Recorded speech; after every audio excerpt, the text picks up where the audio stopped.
É no livro de Oséias.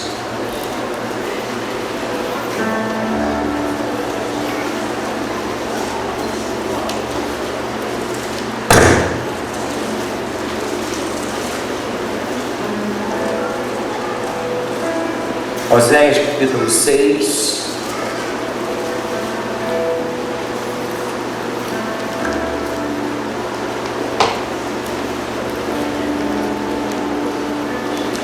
Do verso 1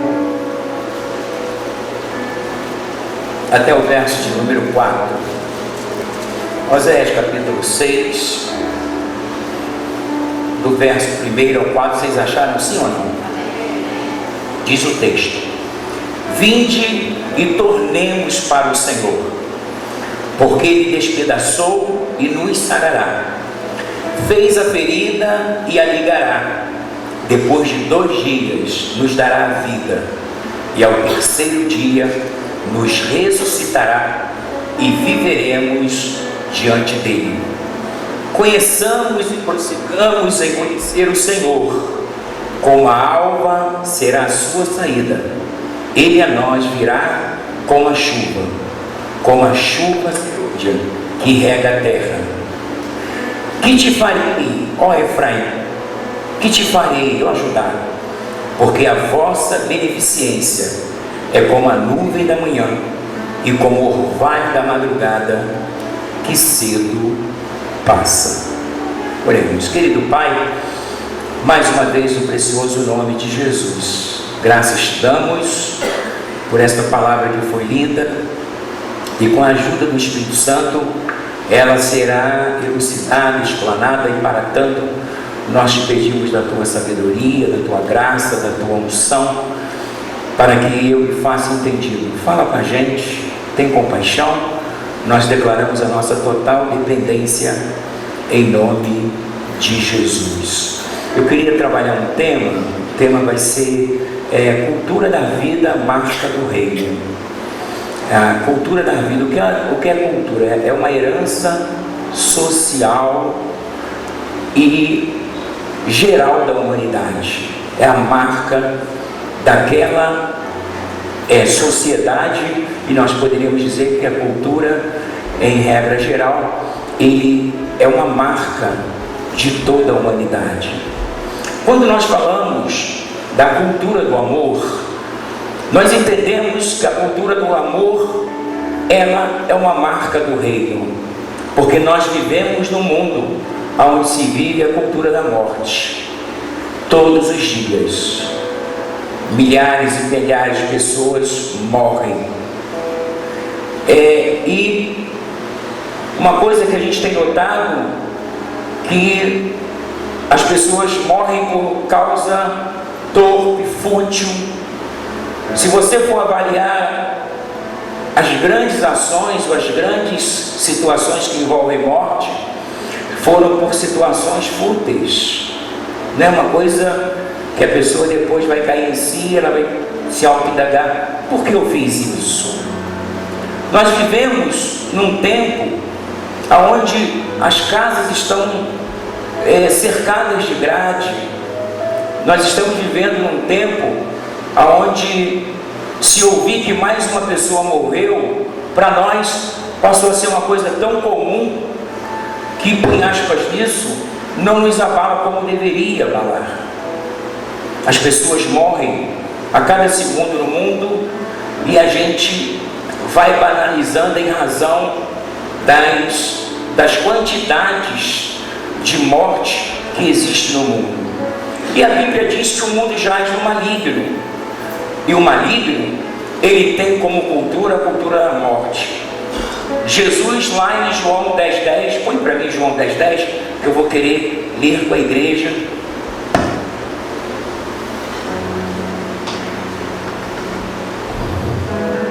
João 10:10. Você pode ler comigo? Vamos lá, 1, 2, 3 e já. O ladrão não vem senão para roubar, matar e destruir. Eu vim para que tenham vida e a tenham em abundância. Está aqui, cultura da vida versus cultura da morte. Jesus disse que o ladrão vem senão para matar, roubar, matar e destruir.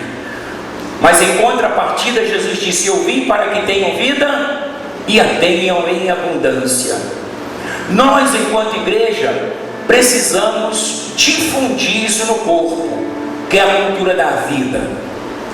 Nós não podemos viver nada mais, nada menos do que a segunda proposta, ou a segunda, a parte B do verso 10, quando Jesus disse: eu vim para que tenham vida e a tenham em abundância.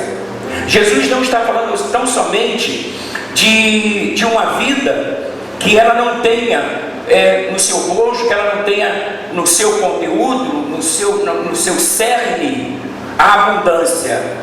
Deus não quer só que você viva. Deus não quer que você tenha só vida. Jesus disse que Ele veio para que você tenha, além de uma vida abundante. Você pode dizer isso para o seu irmão? A cultura do reino é vida abundante. Se você não está vivendo essa vida abundante, você pode dizer isso ao Senhor. Quantas vezes nós temos visto que o mundo espiritual tem envolvido a humanidade? E as pessoas vivem sobressaltadas, as pessoas vivem essa cultura, as pessoas ligam as suas televisões, compram os seus jornais. Em toda a rede social, o que nós ouvimos diuturnamente é morte, morte, morte. Então, começa a ser introjetado na cabeça do homem, da humanidade, esse tipo de cultura, que é a cultura do reino das trevas, que é a cultura da morte, a cultura da falência das suas perspectivas, a cultura da prostração, do desequilíbrio, né? E tantas outras que nós poderíamos dizer nesta noite aqui acerca do que o mundo está vivendo.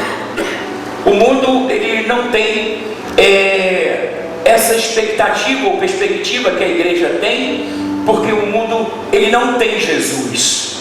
O mundo não consegue vislumbrar, ele não consegue receber, ele não consegue viver, porque de alguma forma ele está sendo, vou chamar isso de assédio, né? Buscar as coisas imediatistas, buscar os seus prazeres carnais, e são coisas imediatistas que o mundo, o reino das trevas, propõe aos homens, propicia aos homens, viabiliza para os homens viverem, mas o seu final é um final de morte. Há caminhos que parecem bons aos homens, mas o seu fim são caminhos de morte. Vivemos numa cultura do reino das trevas, que é a cultura de morte, e se você não cuida, você morre espiritualmente. Se você não cuida, você morre emocionalmente. Se você não cuida, você morre socialmente. Se você não cuida, você morre em relação ao outro. Na área da confiabilidade, na questão da autoculpa, que tem avassalado o mundo, né? Os homens estão vivendo uma autoculpa por conta de não conseguir se livrar de si mesmo, ou dessa cultura introjetada na humanidade. E nós, enquanto igreja, acredito piamente que Deus, quando Ele diz: edificarei a minha igreja, Mateus 16:18, e as portas do inferno não prevalecerão contra ela. Onde está a igreja? A cultura da morte não pode preservar, não pode prevalecer contra você, meu irmão. Porque quando a cultura da morte vier, você resiste à cultura da morte, porque você recebeu a cultura do reino. E qual é a cultura do reino? A cultura da vida, a cultura dos acontecimentos, a cultura da cura, a cultura de que você pode ter uma perspectiva em Deus e saber que, ainda que o sistema não te propicie, você sabe que no final da conta o pódio é seu, a vitória é sua, porque Deus vai fazer grandes coisas, porque Jesus veio para que nós tenhamos vida e tenhamos em abundância. Vamos voltar para Oséias.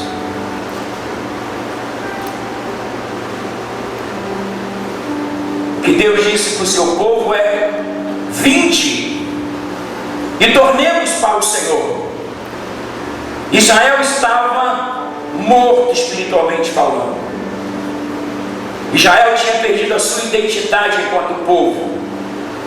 Israel tinha perdido as suas motivações enquanto povo de Deus. Israel tinha perdido a sua cultura de povo de Deus. E Deus, através do profeta Oséias, ele faz uma proposta. Eu entendo, quando eu estudo a Bíblia, e não só porque estudo, mas é um relacionamento que Deus tem com cada um de nós. Todos os dias Deus nos propõe o quê? Vida abundante. Todos os dias Deus intervém nas nossas decisões e diz assim: se você fizesse isso aqui, se você fizesse dessa forma, você vai ser mais bem sucedido. Aí você muda. Você tem um sentimento no seu coração, você diz assim: olha, dá um desconto para as pessoas, porque os homens são falíveis. Aí você muda. Você fica chateado, você diz assim: tira isso do seu coração, porque isso não vai te proporcionar nada. Então mude isso aí, você muda. Aí a gente vai tendo qualidade de vida em razão das intervenções de Deus. Pois bem, Israel estava no seu momento sombrio. Israel conhecia Deus assim como você conhece o Senhor. Em dado momento da sua história, o profeta abre sua boca e diz: vinde e tornemos para o Senhor, porque Ele despedaçou e nos sarará. Ou seja, Deus de alguma forma trouxe um momento de disciplina. Deus, no momento da história de Israel, fez com que Israel se sentisse cercado.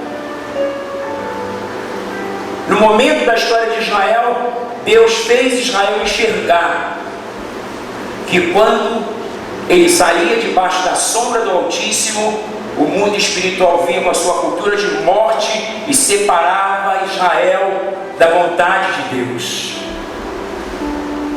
A gente fala de uma sociedade que vive a cultura da morte, tanto espiritual como física.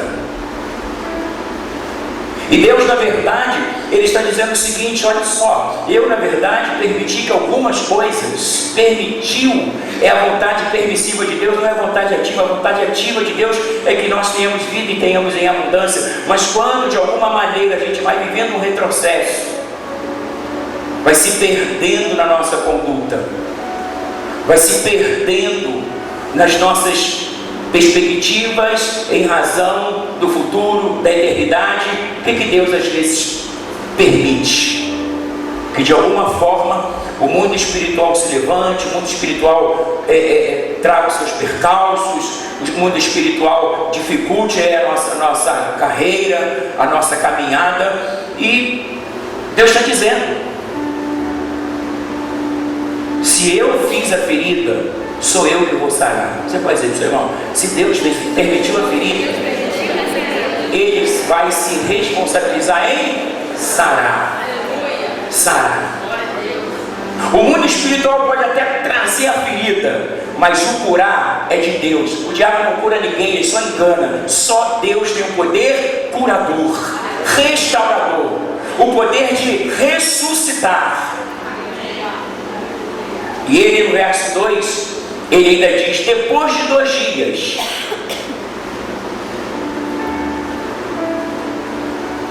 nos curará, certo? E ao 3º dia nos ressuscitará e viveremos diante dele.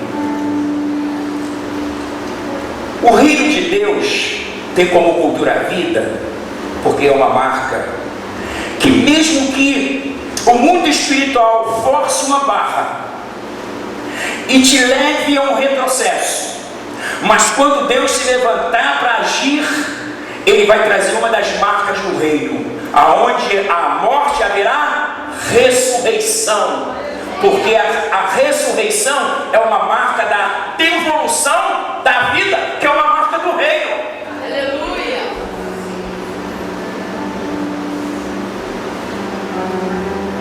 O reino das trevas, ele rouba, ele mata e destrói. Ele não tem prazer só em matar, ele tem prazer em destruir. Só que no versículo de número 3, o profeta diz assim: conheçamos e prossigamos em conhecer o Senhor. A sua saída com a alva é certa. Ele a nós virá como a chuva que rega a terra.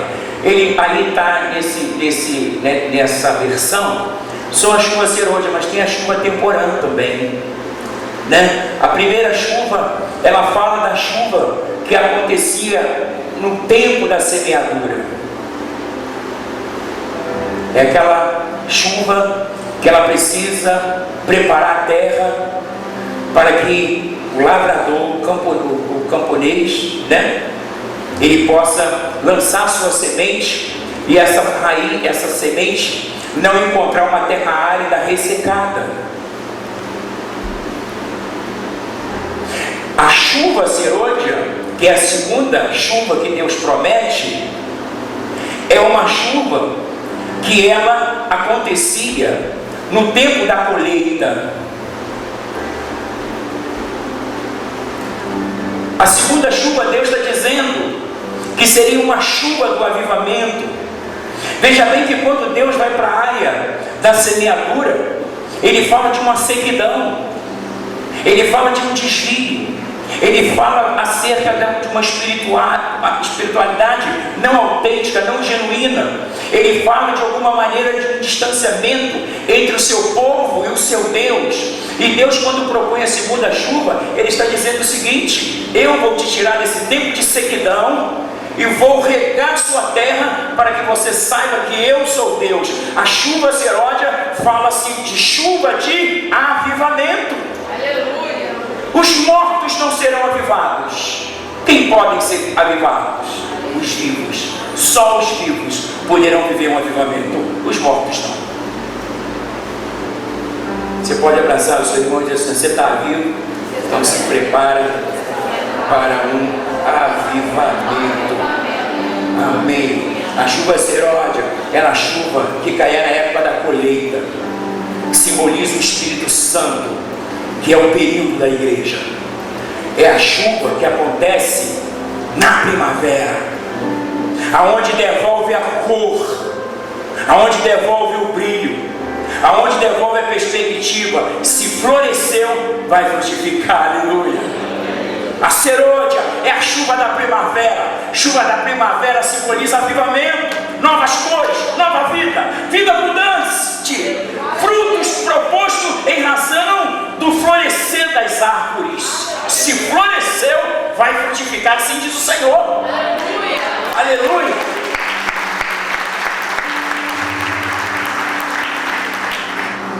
Deus está dizendo isso para quem? Para nós.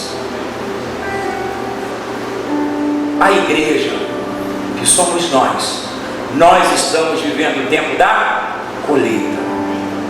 Nós estamos vivendo espiritualmente a primavera de Deus, que é também uma das marcas do reino, aonde tudo se fez novo. Enquanto o outono vem avassalador, as folhas caem, ressecam, e você olha e diz: meu Deus, está tudo acabado. Primavera se levanta como uma proposta de Deus de avivamento. Eu vou te devolver aquilo que perdeu a sua cor. Eu vou devolver a sua alegria. Eu vou te devolver avivamento. Eu vou te abrir as portas que estão fechadas. Eu vou devolver as motivações que você precisa ter para me servir. Eu vou te devolver essa característica de povo e de reino. Eu vou te dar a cultura do meu reino, que é a cultura da vida. Aleluia. Cultura da vida. Jesus morreu para que nós tenhamos vida e vida em abundância. Se o homem fracassou e morreu, em contrapartida, né, nós vimos Jesus morrendo na cruz. É interessante essa semana que está sendo evidenciado na mídia a questão da soltura da Adriana, esposa do Sérgio Cabral. Já houve uma enxurrada de ações para que todas as mulheres que estão numa situação igual a dela seja também colocada em prisão domiciliar.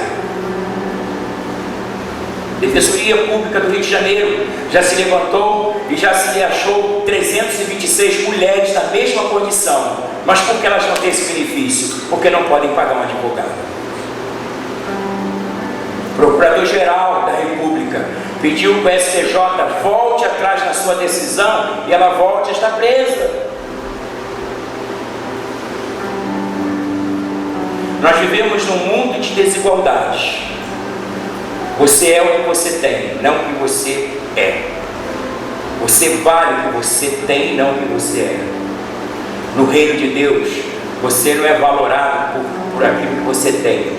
Você é valorado por aquilo que você é. Você é filho de Deus, cidadão do reino. Está indo para o céu e vai conquistar essa terra. Quer mais do que isso?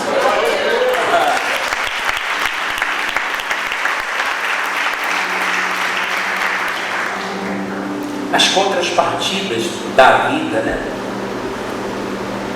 Tudo que se tem uma proposta de morte, o Senhor entra com a sua contrapartida. Qual é a contrapartida do reino de Deus? Vida. Eu morro por eles. Jesus morreu para que você tenha vida. E se você tem vida, mas não tem abundância, tem alguma coisa errada, e você pode reivindicar. Cuidado, se você não reivindicar e Deus dizer que o problema de você não viver, o problema é seu e não dele, porque o que ele tinha que fazer ele já fez, você que não toma posse. O maior problema num processo entre duas pessoas é quando uma das partes diz: Senhor, faz justiça. Cuidado, se tiver alguma coisa no cartório, você está pegado. Porque Deus é imparcial, vai trazer justiça sobre os dois. O que eu quero dizer é que Deus já te trouxe para o reino, e existe um espírito denominado inércia, incredulidade, mais um. Inadimplência não se dá na questão de ausência de dinheiro, porque a inadimplência ela se dá quando você tem um dinheiro e não paga. Se você não pagou porque não tem o dinheiro, você diz assim: bom, eu não pago porque eu não tenho, me dá o dinheiro que você vê se é caráter ou ausência de dinheiro. Eu te dou o dinheiro, você vai lá e paga. Não era caráter, era ausência de dinheiro.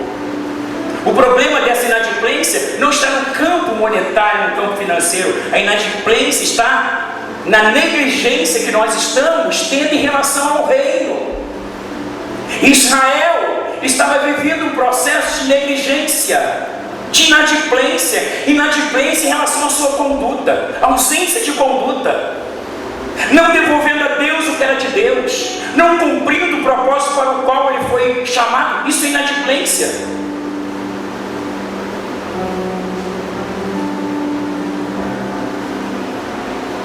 E o profeta faz um convite.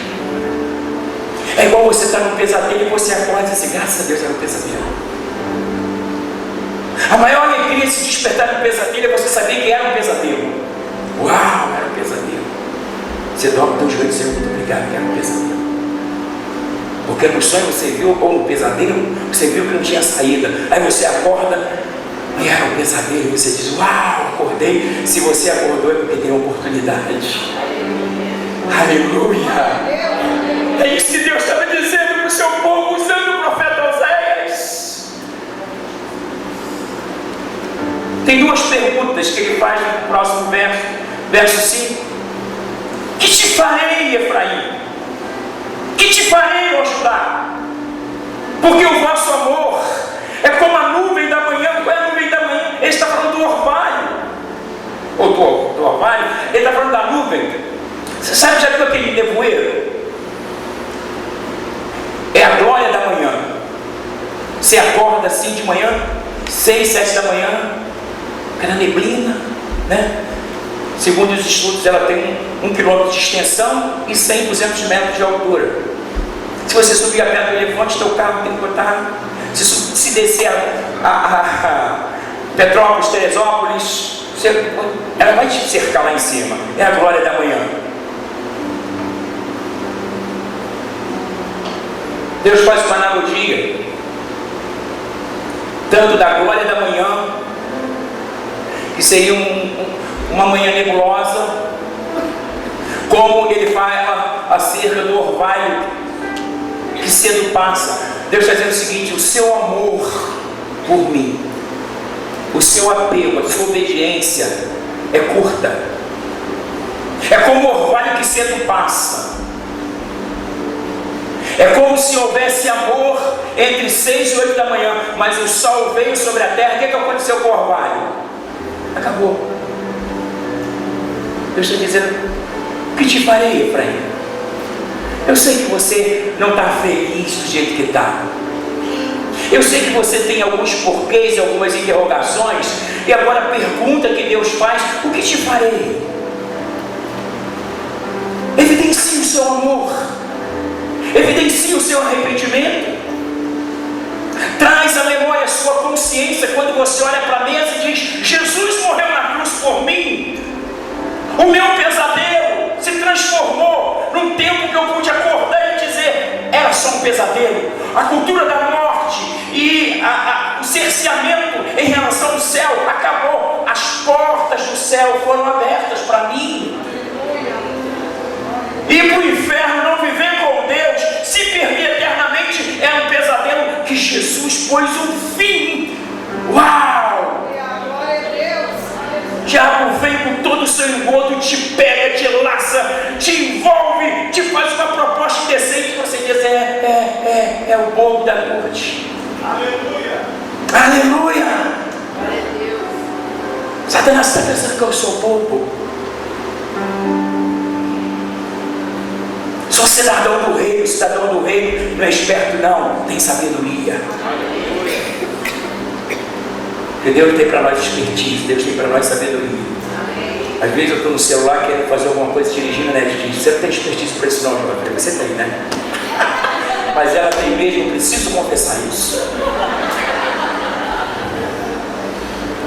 Mulher faz arroz, fecha já a porta da geladeira, dá mamar ao neném, ainda fala no celular. Ó, pessoal, faz uma coisa de cada vez. Ou você dirige ou fala no celular. Ou você fala no celular ou fecha a geladeira. Ou você faz o arroz ou não faz mais nada.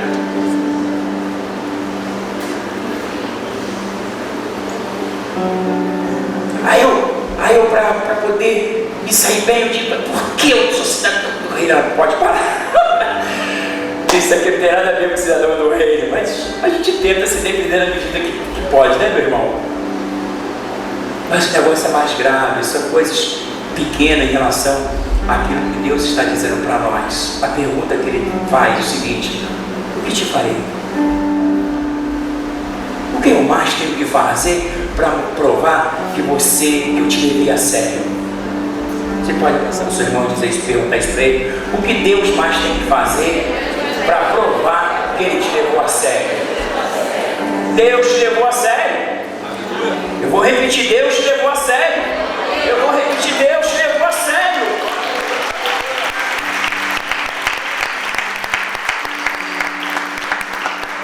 Deus não tem para nós o orvalho da manhã tão somente. Deus tem para nós a chuva da primavera, que é a chuva cirúrgica, que ela permanece e ela rega toda a terra de uma forma homogênea, e a terra frutifica, floresce e frutifica. Essa é a marca do reino. Você foi adentrado na primavera de Deus, não há choro, não há sequidão, porque no reino a sua marca é vida, e vida com abundância.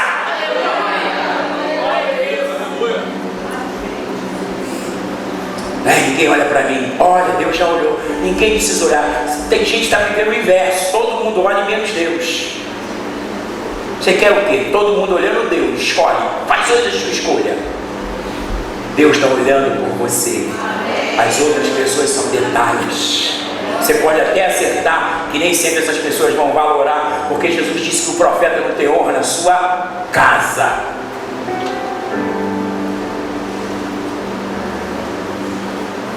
Quem disse foi Jesus.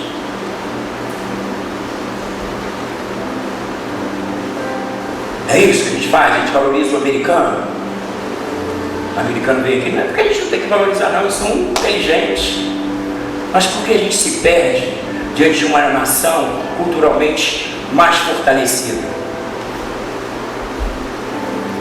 Porque Cuba era só uma ilha e gente de todo mundo estava indo para a ilha estudar acerca da oftalmologia, porque eles fizeram peritos. em cirurgia de olhos. Uma só ida. Você pode ser uma só pessoa. Você pode ser uma só família e fazer toda a diferença. Deus não vai perguntar o que eu tenho que fazer por você. Não vai dizer, ó, eu já fiz por você, porque eu estou vendo o teu apego, a tua motivação. Eu estou vendo que você quer ser abençoado e eu vou te abençoar. O que impede de Deus de fazer alguma coisa por você? Mas Ele disse isso para o povo dele. O que te farei, Efraim? O que te farei, Judá? Até quando o teu amor por mim vai ser como o orvalho da manhã que cedo passa? Até quando o seu apego pelas minhas coisas, pelo meu reino,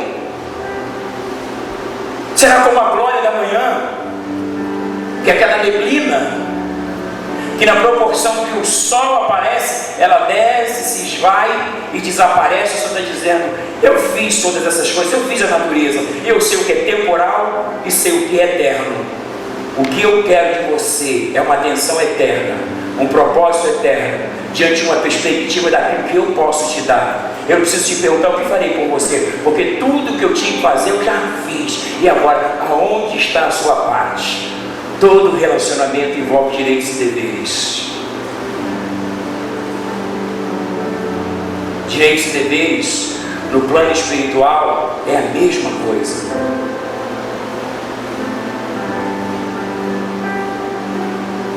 O que Deus te prometeu e vai fazer. O que Deus te prometeu e vai fazer. O que Deus te prometeu e vai fazer. O que Deus te prometeu e vai fazer. O que Deus te prometeu e vai fazer. O que Deus te prometeu e vai fazer. O que Deus te prometeu e vai fazer. O que Deus te prometeu, Ele vai fazer.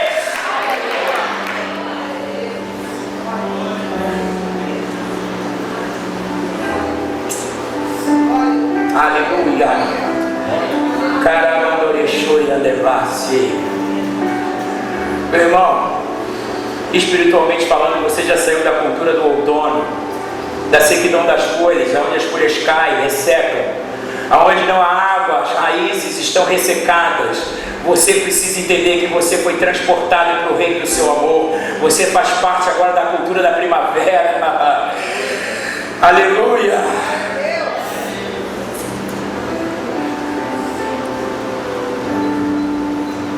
Vocês estão indo aí? Eu às vezes penso que a gente vibra pouco. Você já viu aqueles cultos americanos? Meu irmão, o negócio ferve.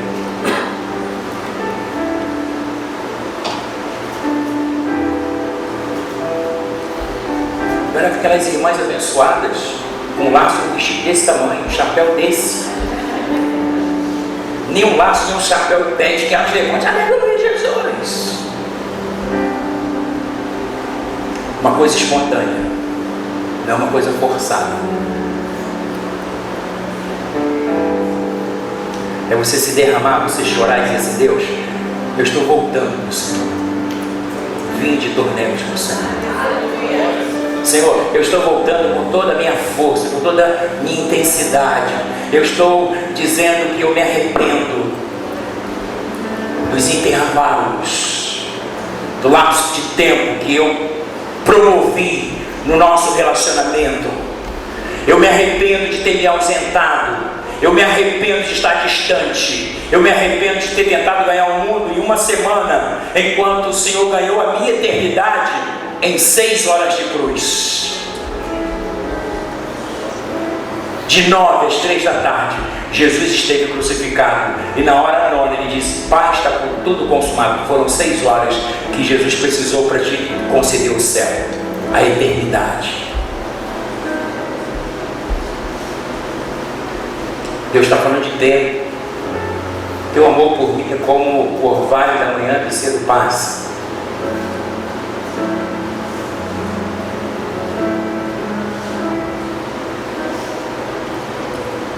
E essa palavra é para todos nós, a começar em mim. Você acha que a espada de Deus, a palavra, não tem 2 fios? que eu já vim para o culto todo cortado, aquela primeira antes de cortar para ele já cortou para cá. Talvez Paulo disse: eu trago em meu corpo as marcas. A espada só na minha casa, ontem de madrugada. Senhor, José, já vai e prega. Mas Deus me deu uma boa notícia, eu queria repassar para você. Você foi introduzido no reino da primavera. A chuva da primavera simbolizava o tempo da colheita. A colheita fala do tempo da igreja. Abundância de vida espiritual, abundância de satisfação na alma, abundância de paz para você dormir e dizer: eu tenho um Deus fiel, eu faço parte de uma cultura, de um reino cuja sua cultura é a vida. Jesus não está interessado só em me dar a vida ou devolvê-la. Jesus está dizendo: agora você vai e vive intensamente, porque se você não viver intensamente esse reino, você poderá colocar em xeque se valeu a pena eu morrer por você. Uau! Você está indo aí? Então Deus quer que você tenha uma vida extravagante. Quando você tem uma vida extravagante de avivamento, irmãos, eu não sei quem viu, porque eu assisti hoje, eu preguei no domingo passado sobre o filho, o pai do filho lunático. Ele estava indo para Gadara, e antes de chegar a Gadara se levantou um vento, uma tempestade. Eles acordaram Jesus e disseram: mestre, não te importas? Estamos perecendo, o barco vai naufragar. Jesus acordou e disse: por que sois tímidos? Não tendes fé? Teve um país aí que estava vindo um furacão não, um ciclone ou um tornado, não importa o nome. O negócio estava girando e vinha em direção àquela aldeia e à igreja de oração. Eu botei no Face, até divulguei. Eu falei: porque sois tímidos, ainda não tendes fé? Que aquela igreja provou que ela fez o que Deus queria que ela fizesse. O tornado vinha em direção à aldeia, os irmãos levantaram em oração, porque aleluia é uma língua universal. Eu não sabia o que eles estavam orando, mas as pessoas, aleluia, eu falei: é universal. Aleluia, eu falei: glória a Deus, estou assistindo o vídeo. E o tornado, daqui a pouco o tornado foi perdendo força.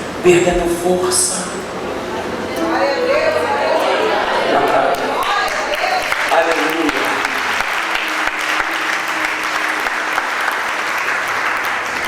Não seja tímido, seja extravagante, porque Jesus vai dizer assim: valeu a pena morrer por ele.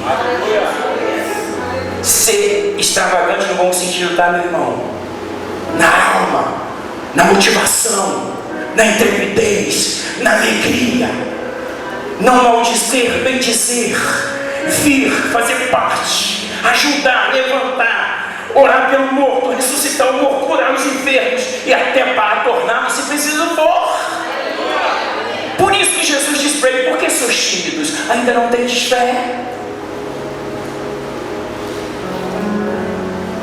Eu dizia no domingo passado que Jesus queria dizer isso para eles. Então Jesus só queria dizer para nós que a gente poderia, porque era uma coisa espiritual, era um vento espiritual. A causa era o gadareno. O diabo não queria que eles chegassem lá, por isso que ele levantou. Quem sabe, irmão, você está passando essas coisas todas, o diabo não está tentando te impedir de chegar onde você tem que chegar. E o que é pior, se você não chegar, você vai murmurar de Deus e você está sujeito a ser envolvido pela cultura do reino das trevas, que é a cultura da morte. Você não está morto, você veio à casa de Deus, porque Deus precisava falar isso para você hoje. O que eu te farei mais? Aleluia!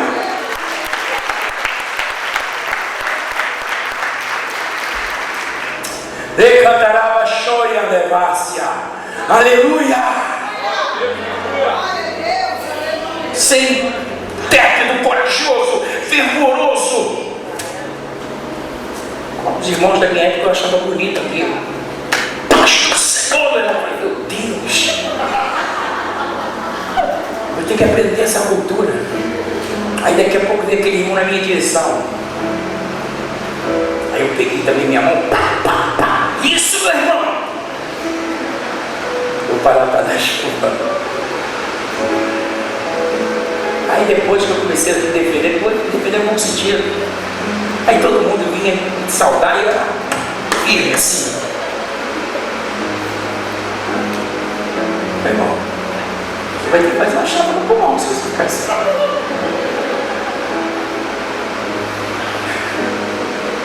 Você entende o que eu digo?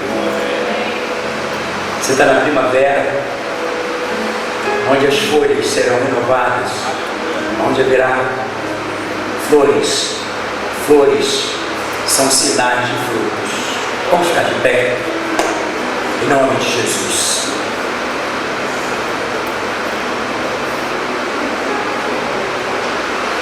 Dê a mão ao seu irmão. Senhor, nós queremos te louvar por esta palavra que foi ministrada. Nós queremos te apresentar ainda, Senhor, o batismo de domingo. E queremos te pedir, Senhor, um tempo de sol, um tempo aberto. E que o Senhor já nos proporcione isso a partir de amanhã no sábado. E que a gente possa, Senhor, ter uma ceia de fechamento, aonde a tua glória seja manifestada. Se for, Senhor, toda e qualquer ação sobre o batismo de domingo, nós queremos desautorizar. Mas se for a natureza, nós abraçamos, porque todas as coisas cooperam para o teu reino. Nós assim abençoamos a nossa noite, abençoamos o nosso sábado e o nosso domingo, para que a glória do Senhor seja manifestada, inclusive na nossa oração, em razão da natureza. Aleluia! Nós somos sim extravagantes, nós estamos sim vivendo a primavera, nós estamos sim vivendo o tempo da colheita, e o que Deus ainda não fez, Ele vai fazer, assim diz o Senhor. Aleluia! Assim diz o Senhor. Vem Espírito Santo e traga-nos o avivamento que nós precisamos nesta noite. Vem Espírito Santo e nos torna mais intrépidos. Vem Espírito Santo e nos fortaleça, para que toda a área da morte espiritual, relacional, financeira, familiar seja banida da nossa vida, porque nós somos cidadãos do reino. Cidadãos do reino, cidadãos do reino, cidadãos do reino, cidadãos do reino. Eu declaro e sopro sobre a tua vida uma chuva seródia, que é a chuva do reino, a chuva da primavera. O Senhor está te avivando nesta noite, para que você entenda que foi o Espírito que te trouxe nesta noite. Abundância de água, ausência de sequidão, abundância de água, sinalização das flores, abundância de água, frutificação das árvores, realizações de sonhos, aberturas de